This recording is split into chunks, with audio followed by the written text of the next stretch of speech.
E salve, salve, torcedor do Palmeiras! Como vocês estão? Um excelente início de semana para todos vocês. No vídeo de hoje vamos ver as últimas informações do Palmeiras, informações exclusivas e bombásticas. Fique até o final do vídeo para você ficar por dentro das últimas informações do Verdão. Deixa o like, se inscreva para o nosso canal aí, continuar crescendo, compartilhe para todos os seus amigos que gostam do Verdão e vamos lá! Aqui, ó, notícia está no espn.com.br. Nubank Park ganha votação e é... Não, isso aqui não, peraí. E é o novo nome da Casa Alviverde, 47%, Hernan. 47%. 47%, ó lá. Da votação. Já tá lá, né? Tá lá no espn.com.br. Então o anúncio foi feito hoje, tá? A votação foi até o último dia 30, aqui, ó. 47% dos votos. Nubank Arena e Nubank Park eram os outros nomes. Foram 10 dias de votação. Só queria pegar aqui quantos votos tiveram. Votos totais? Votos totais. Eu vi aqui em algum lugar, peraí, deixa eu ver se eu acho aqui. Olha lá. Não sei se eu... Isso. Nubank Park. É sonoro, né? É sonoro, não é? Nubank Park. 500 mil votos. É, 500 mil de votos. Não, 500 mil de votos só pro Nubank Park. Nossa, bastante, hein? Só de Nubank, quase 45. Você gostou do nome? Como é que fica agora? Fica estamos no Nubank Park? Eu preferia Park Nubank. Eu preferia Park Nubank. Mas o Nubank Park é legal também. Acho que é a continuação, né? Eu acho que manter o parque era legal. Porque se trata ali do Parque Antártica, que é quase que um berço do esporte paulista, né? E nacional até, porque você tem vários eventos importantes do esporte brasileiro que, antes de Palestra Itália, antes de Palmeiras, que eram realizados ali no Parque Antártica. Sim. Então acho que era legal manter o parque, assim, pela tradição. E foi o que escolheram. Nubank Park. Eu ia falar o seguinte, ó. O Nino jogou ontem, hein? E o golaço do Luiz Henrique, hein? Então, foi 3-1 contra o CSKA. 3-1 contra o CSKA, mas o Zenit ainda tá atrás do Krasnodar. Do Krasnodar? Krasnodar, no Russão. E precisa ver essa questão do Barbosa agora também, né, Hernan? Quando é que chega? Então, a questão do Barbosa, eu mantenho aqui a informação que ele não está sendo relacionado, tá? Uhum. Isso é importante a gente falar. O Botafogo não está relacionando o Barbosa. O último jogo alegaram que era pelo número de estrangeiros, né? Sei.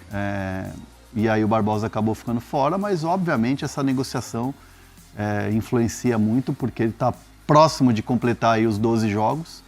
Então, óbvio que há um interesse, há um acerto, como a gente vem falando, entre os dois clubes. A questão é ainda ajustes no contrato do jogador com o Palmeiras, né?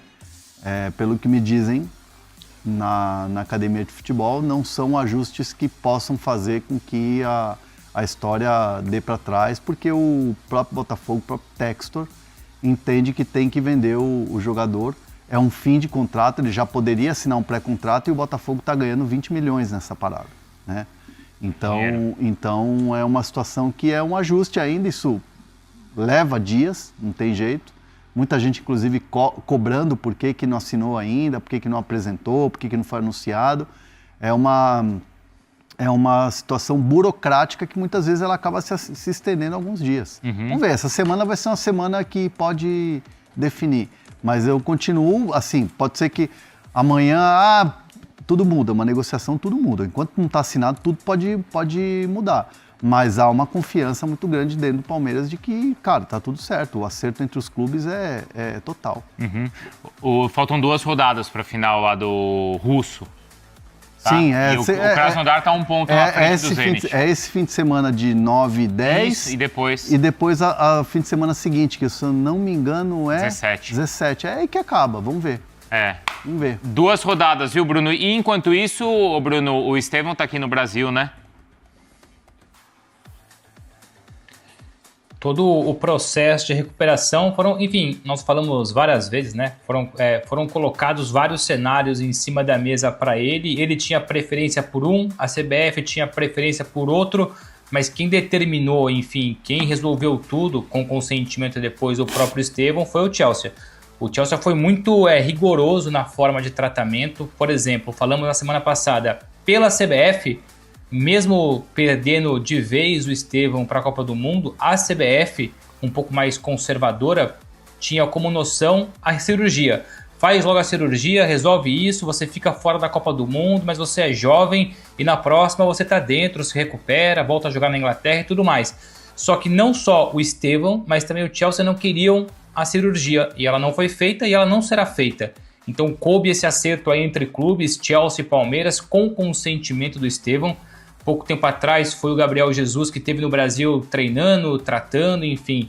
Esses jogadores são abraçados ali dentro e eu sei que vocês, enfim, o Hernan tem conhecimento claro daquilo que é a relação de jogadores formados na academia de futebol, a relação que eles mantêm com o Palmeiras, com os funcionários, departamento médico, departamento de futebol, mas ainda assim é muito difícil, viu? Por mais que esteja agora com o Palmeiras ajudando, com um funcionário, no caso uma funcionária específica da Inglaterra, do Chelsea participando, enfim, outros fisioterapeutas particulares, profissionais particulares do Estevão participando desse tratamento, essa corrida contra o tempo, não fazendo um trabalho menos convencional, se for só no tratamento conservador, a minha informação continua sendo, é praticamente impossível o Estevão convocado, pelo menos entre os 26, né? Ele até pode surgir na lista de 50, só que na semana seguinte, dia 18, o Ancelotti acaba por cortá-lo. É a minha visão em cima das visões e interpretações de quem está acompanhando dia a dia esse caso, infelizmente, envolvendo a lesão do Estevão.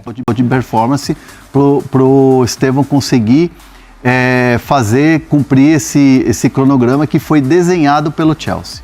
Né? Como o Bruno disse, existe uma pessoa, um profissional do Chelsea que está acompanhando tudo, está aqui no Brasil com ele, acompanhando já todos esses passos, e essa recuperação toda do Estevão até a lista final da Copa do Mundo não vai ser na academia de futebol. A academia de futebol vai ser uma parte. É importante dizer também que o Estevão depois vai cumprir uma outra etapa da recuperação num outro lugar.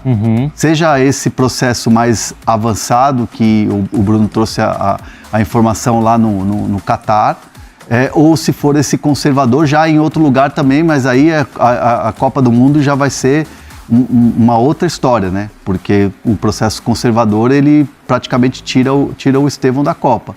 Mas nesse processo, o Palmeiras aceitou o desenho que foi feito pelo Chelsea, colocou à disposição pela história que ele tem com o Chelsea. Aliás, já desde o começo dessa história dessa lesão, sem antes saber qual que seria a estratégia da recuperação do Estevão, o Palmeiras já tinha colocado, a presidente Leila já tinha colocado o Palmeiras e a estrutura toda do Palmeiras à disposição do Estevão, né?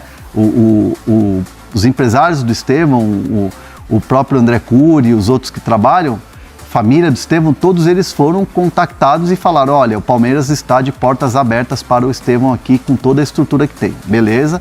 Aí o Chelsea desenhou, mandou uma pessoa aqui, o Estevão está lá, está feliz de estar aqui de volta, de rever os companheiros. Acho que tem também uma questão muito importante, que é a questão anímica, que é aquela coisa do cara voltar para um lugar onde ele sempre foi muito querido. Como foi o Gabriel Jesus, né? Isso faz total diferença. Tá perto da família. Recentemente o Estevão teve uma perda importante na família, que foi a avó. Então, estar perto da família, estar perto de um ambiente onde tem amigos e tal, é muito importante. E outra, é o clima também, né? Aquela coisa do clima do Brasil, da comida brasileira, e tudo isso traz conforto para o jogador num momento difícil de recuperação.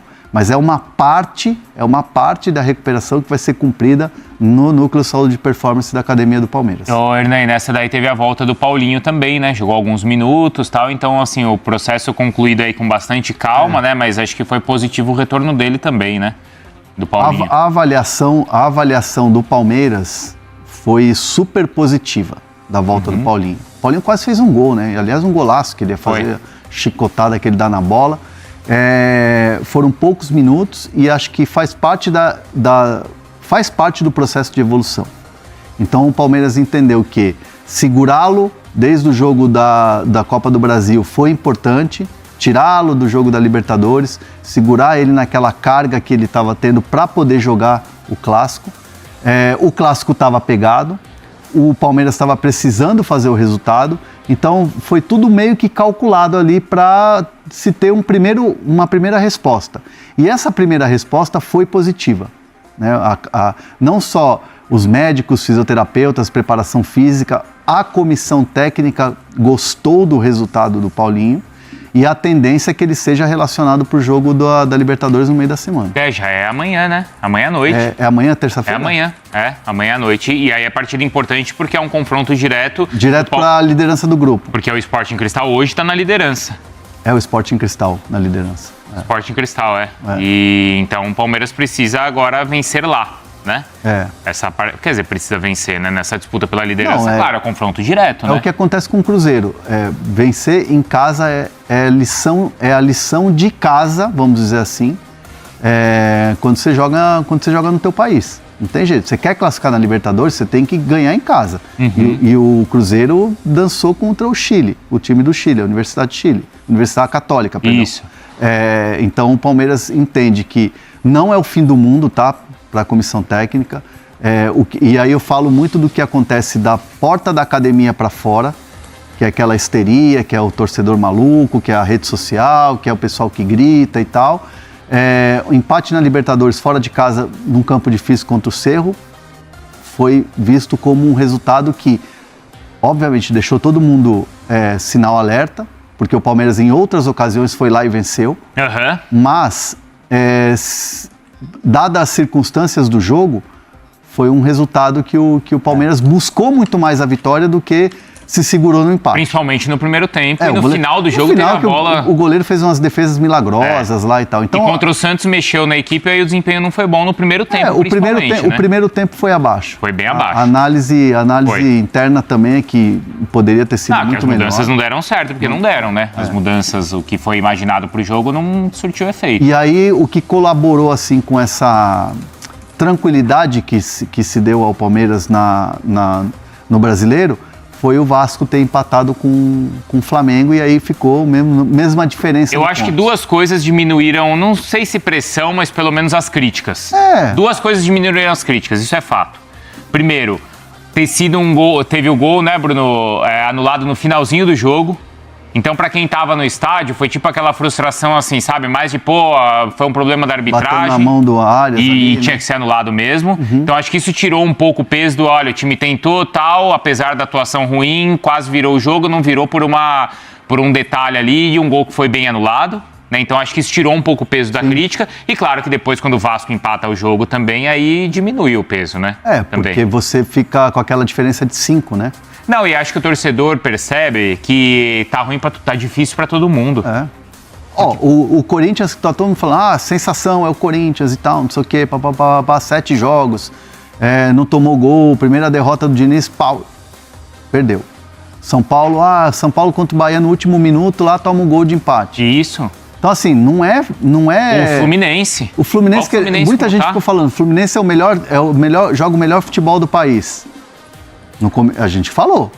Eu digo... Sim, a mídia claro. jogou pra... Não, em determinado momento estava jogando bem mesmo. Mereceu esse elogio. Mereceu, isso. Lógico que mereceu. O Zubeldia faz um bom trabalho. Estava fazendo um bom trabalho, ou vinha fazendo um bom trabalho. A questão toda é que, assim, tudo muda muito rápido de uma semana para outra. Muda. Se o Flamengo tivesse goleado o Vasco, com o Ancelotti vendo lá o Pedro e tal, e tivesse diminuído a tabela aí que a gente está vendo agora, hoje a gente já está vendo muita crítica, entendeu? Sim. Muita crítica do torcedor do Palmeiras. Porque aí, eu estava até conversando com o Zupac isso ontem, viu, Bruno? Hoje, por conta até do pessoal que faz bons trabalhos também, às vezes na mídia segmentada, às vezes o torcedor ele só consome o conteúdo do time dele.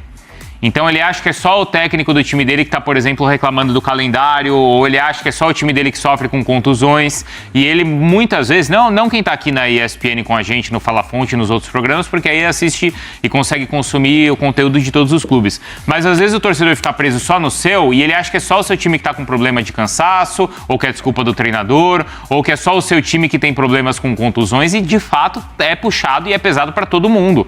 E todos os times estão sofrendo com isso. Bruno, você quer um exemplo? Eu fui lá no jogo, Hernan, no clássico, profissionalmente. E aí eu saí e encontrei um amigo meu. Sim. E meu amigo tava bravo. Tem nome esse amigo? Tem, mas eu não sei se eu posso revelar. Tá bom. Mas ele tava bravo e querendo a cabeça do Abel. Já? Já. Não, e que mais? Ele queria que fosse mandado embora depois do Campeonato Brasileiro de 23. Eu fiquei imaginando, imagina o Palmeiras virar de um 0-3 para 4-3 e alguém mandar embora o Abel.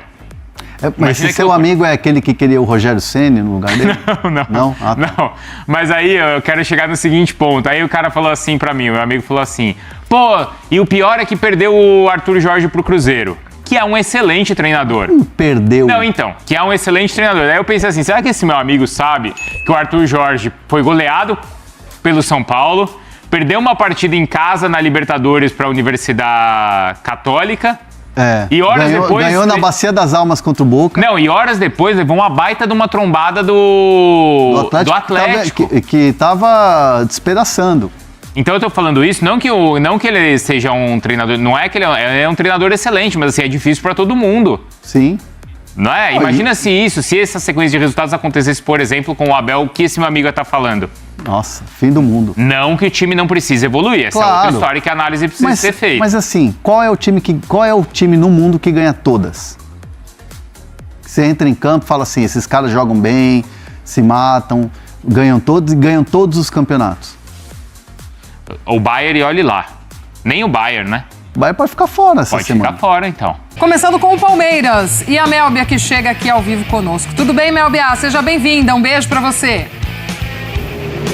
Oi, Glaucia, um forte abraço a você, a Jailson, a Mari e, é claro, a todos os fãs de esportes. Desejo a todos uma linda tarde. Então, vamos começar fazendo o seguinte, porque a novidade da vez é que quase 500 mil de pessoas votaram e o novo nome do estádio do Palmeiras é Nubank Park. Vale lembrar aí que a parceria entre o Palmeiras e o banco aí digital da Nubank vai render anualmente quase 50 ou 52 milhões de reais por ano aí para a equipe, o que representa aí quase que o dobro do que pagava a última empresa aí, o Allianz, para o Palmeiras. Ou seja, é muita verdinha, meu amigo, entrando no bolso do Verdão.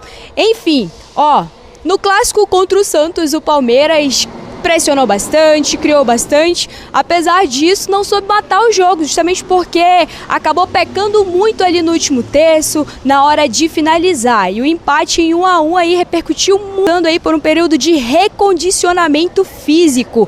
Ele que sofreu essa lesão na coxa passou muito tempo parado, ou seja, a expectativa de que ele volte ao time titular é mais pra frente, justamente porque a volta dele é um processo lento, gradual e seguro. Após o Clássico da Saudade, o Palmeiras se reapresentou ontem, domingo. Os jogadores que foram titulares da equipe fizeram apenas um treino regenerativo, enquanto que aqueles que tiveram pouca minutagem e os que não jogaram também tiveram um treinamento mais intenso ali no campo reduzido. Os jogadores viajaram na tarde de ontem para Lima, no Peru, onde joga contra o Sporting Cristal amanhã pela Libertadores. E a equipe alviverde aí finaliza a preparação justamente hoje à tarde no CT da seleção peruana. E historicamente, Palmeiras e Sporting Cristal se enfrentam desde 2013. Desde então são 5 confrontos oficiais, com 4 vitórias para o Verdão e apenas um triunfo para o Sporting Cristal.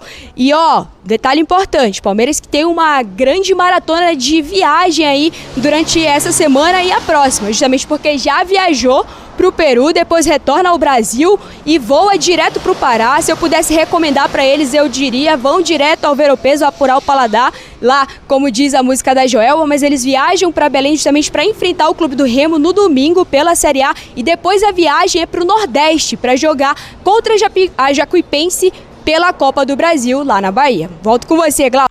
E bom, família palestrina, esse foi o vídeo. Espero que vocês tenham gostado. Se vocês gostaram, deixa o like, se inscreva no canal, ative o sininho para não perder as novidades e vídeos novos, hype no vídeo, compartilhe para todos os amigos palmeirenses e fui!